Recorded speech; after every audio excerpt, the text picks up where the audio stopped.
Oke, baik teman-teman, selamat siang ya, selamat malam kalau di tempat saya. Kembali lagi bersama saya untuk membahas yang namanya Microsoft Excel ya. Jadi kita akan belajar Microsoft Excel.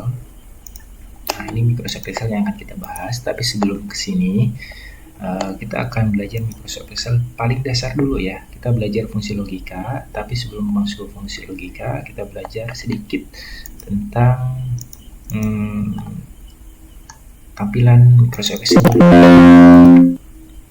Nah, di sini ada tampilan Microsoft Excel di sini ya, seperti ini. Di sini ada A, B, C, D, E, F ya, seperti ini. Oke, sebelum kita lanjut, bagi teman-teman yang baru menemukan channel ini, silahkan di subscribe ya, di like, komen juga nanti ya, dan di share ke teman-teman sekalian ya, supaya informasi yang teman-teman dapatkan bisa bermanfaat buat teman-teman sekalian semuanya. Oke, baik. Jadi di sini ada, kita kembali lagi, kita ada di sini ada A, B, C, D, E, F ya. Ini namanya kolom ya teman-teman ya. Dan di sini ada nomor 1 sampai sekian sampai bawah. Ini namanya row ya. Ini namanya row. Ya, ini namanya kolom. Dan kalau pertemuan antara row dan kolom itu disebut dengan cell ya. Nah, ini kalau contohnya ini kolom C ya, kolom C ini ya. Di sini ada row 3. Jadi kalau saya masukin huruf di sini, huruf. Ini huruf, berarti ini pertemuan antara C dan 3. Nah, ini namanya adalah cell. Ini cell ada alamatnya cell ya. Alamat cell ini adalah alamatnya C3. Bisa kita lihat di sini ada C3 ya. Jadi alamat sel ini adalah C3. Nah, itu adalah alamat dari sebuah sel ya. Ini B1, ini D4, ini C6, ini F6 ya. Itu alamat selnya ya, ada alamat selnya. Di setiap sel itu mempunyai alamatnya. Itu sedikit penjelasan tentang sel bagi teman-teman yang belum paham tentang kolom dan selnya. Soalnya kalau untuk pemula biasanya suka agak bingung di mana selnya itu. Kenapa? Karena kita akan langsung belajar rumus ya, belajar fungsi dari sebuah formula ya. Di sini banyak sekali ya, ada finansial, logika, text, date, lookup, reference, match, break, more, dan for function. Nah, pertemuan kali ini kita akan membahas yang namanya logika ya. Logika itu banyak. Di sini ada and, false, if error, if not, if, as, left, not, or, switch, true, dan con ya. Itu saja perkenalan singkat untuk tampilan atau untuk lembar kerja di Microsoft Excel ya. Sekarang kita kembali ke tema pembahasan kita, yaitu tentang fungsi logika yang kita bahas ya. Nah, saya sudah membuka ini, ada fungsi logika itu saya sudah masukkan, ada and, if, multi if, not, dan or ya. Nah, kita akan bahas if dulu, and dulu ya. Apa sih itu and? And itu adalah, kita akan bacakan bersama-sama, silahkan juga teman-teman bisa dibaca ya. Fungsi and adalah menghasilkan true jika semua argumen yang diuji bernilai benar ya. Ingat, menghasilkan nilai true jika semua argumen yang diuji bernilai benar, dan bernilai false jika ada satu atau lebih argumen yang bernilai salah. Nah, maksudnya seperti apa? Maksudnya seperti apa? Nah, kita kembali ke bawah.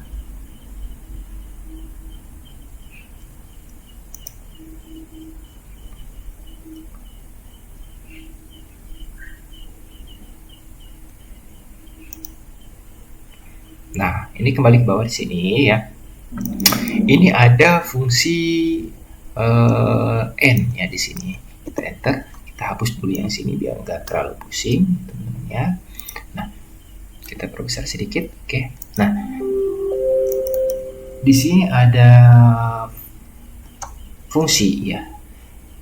sama dengan, ingat teman-teman ya, kita menulis di alamat sel H14. Ini H angka 14 di sini row-nya. Jadi di sini ada di sel 14 ya. Dan satu lagi ingat teman-teman, setiap menulis fungsi itu diawali dengan sama dengan. Ya, setiap menulis fungsi itu diawali dengan sama dengan. Jika teman-teman menulis fungsi tidak diawali dengan sama dengan, maka akan menghasilkan teks biasa, redaksi biasa, tidak akan menjadi fungsi apa-apa. Ya. Nah, jadi kita buat dulu di sini, kita buat bersama dengan seperti itu ya. Sama dengan if buka kurung n buka kurung E14 lebih dari sama dengan 7, E14 lebih dari sama dengan 7, tutup kurung, n, tanda petik, lulus, tanda petik, koma, tanda petik, gagal, tanda petik, tutup kurung, enter. Nah, akan menghasilkan seperti ini.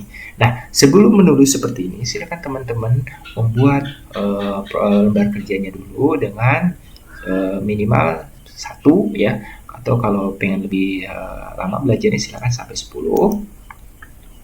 Membuat lembar kerja yaitu dengan cara silakan buat nomor sampai 10, namanya silakan, nilai teori silakan diisi ya berapa saja nilai teorinya ya.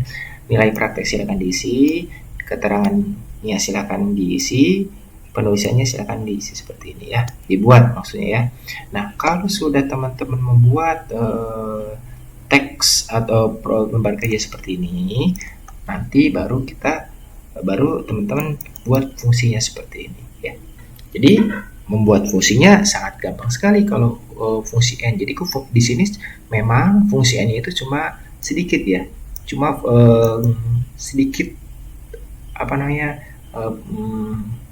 fungsi n ya. Jadi kebanyakan di sini lulus gagal ini itu perubahan dari fungsi if. Nanti kita akan bahas fungsi if-nya di sini di video selanjutnya. Oke, saya bacakan dari awal. Ini adalah sama dengan jika, if itu bahasa Indonesianya jika ya. Sama dengan jika buka kurung. Kenapa ada buka kurung di sini? Karena untuk memisahkan antara fungsi if dan fungsi n ya. Jadi buka kurung n, buka kurung E14. E14 itu sel angka 8 di sini ya.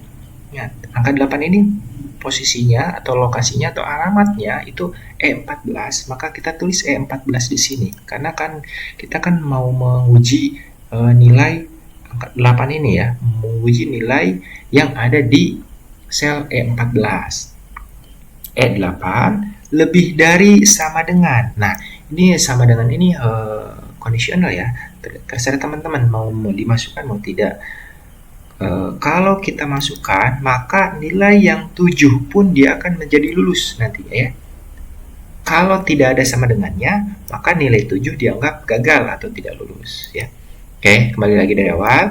Sama dengan jika buka kurung n, buka kurung E14 lebih dari sama dengan 7 dan menggunakan titik koma, F14 lebih dari sama dengan 7,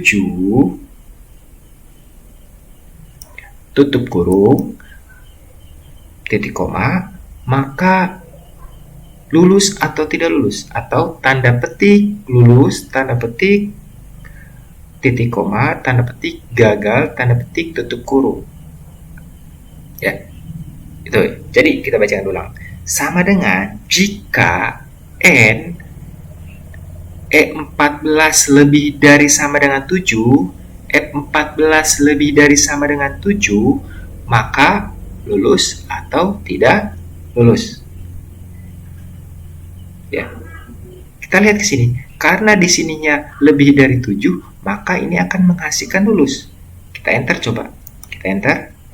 Nah, maka akan menghasilkan lulus. Jika angka 8 saya rubah menjadi angka 6, maka gagal. Ya, kenapa? Karena angka 6 itu kurang dari 7. Ya, kurang dari. Kalau kita masuk angka 7, lulus. Kenapa? Karena tadi ini sama dengannya, fungsi sama dengannya. Ya. Jadi kalau lebih dari 7 atau sama dengan, maka akan menghasilkan lulus. Jadi kalau kita rubah hapus sama dengannya, kita hapus dulu sama dengannya ya. Maka gagal. Kenapa? Karena ada angka 7 di sini. Ya, kalau kita angka 8 kita rubah jadi lulus. Kadis yang ke-7 ya, jadi gagal. Kenapa? Karena angka 7 tidak termasuk kriteria kelulusan. Karena di sini harusnya lebih dari 7.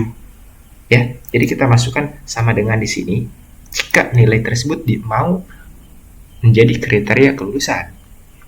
Ya, dan angka 7 ini bisa dibuat menjadi, kalau di sekolah itu ada yang nama KKM ya. Jadi ini bisa dibuat KKM. KKM-nya bisa kita ngambil dari kolom atau sel yang lain ya. Enggak selalu di sini kita masukin angka 7 saja, enggak ya. Tapi bisa menggunakan kriteria sel atau yang lain ya. Contohnya seperti ini. Contohnya KKM-nya akan kita taruh di atas di sini. Ini 7, angka 7 KKM-nya ya. 7 KKM-nya. Nilai praktek 7 ya kan. Nilai teori kita KKM-nya 8. Contohnya di sini. Nah, nilai E14 itu apa? E14 itu nilai teori. Nilai teorinya berarti berapa? Di sini ya. Nah, sedangkan di sini di angka 7 sini kita harus hapus juga. Kita masukkan di sini.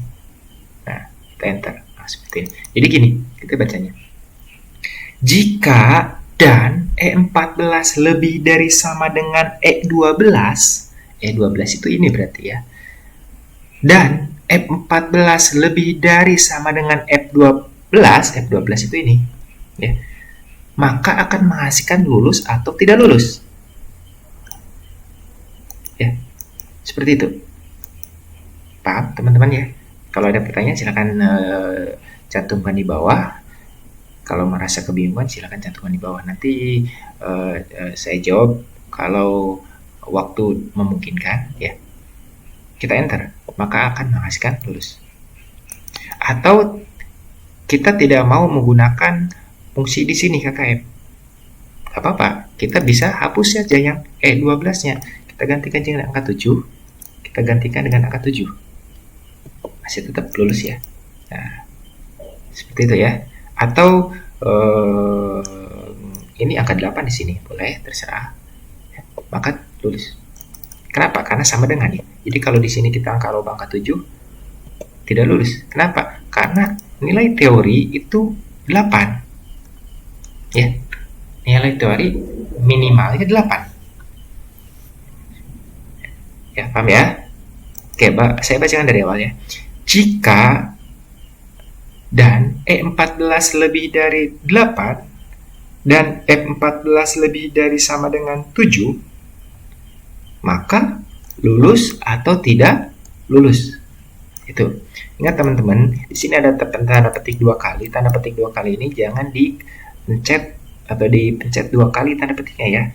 Tapi kita harus menggunakan menggunakan shift tanda petik ya. Shift tanda petik, maka otomatis akan menghasilkan tanda petik 2 kali di sini. Jangan diklik atau dipencet 2 kali tanda petiknya ya. Tapi harus menggunakan shift tanda petik. Itu ya teman-teman ya. Nah, itu fungsi N. Jadi fungsi N itu untuk menyatukan antara E14 dan F14. Seperti itu ya teman-teman ya fungsinya. Jadi kalau tidak ada fungsi N di sini, ini nanti nggak akan bisa rumusnya ya.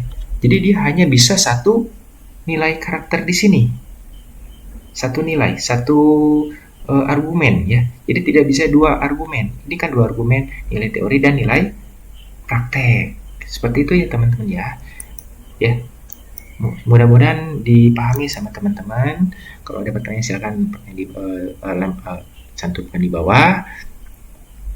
Untuk pembahasan kali ini cukup sekian dari saya.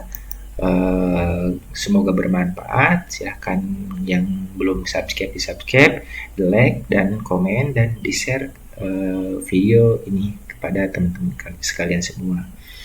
Semoga bermanfaat. Sampai jumpa di video yang akan datang. Bye.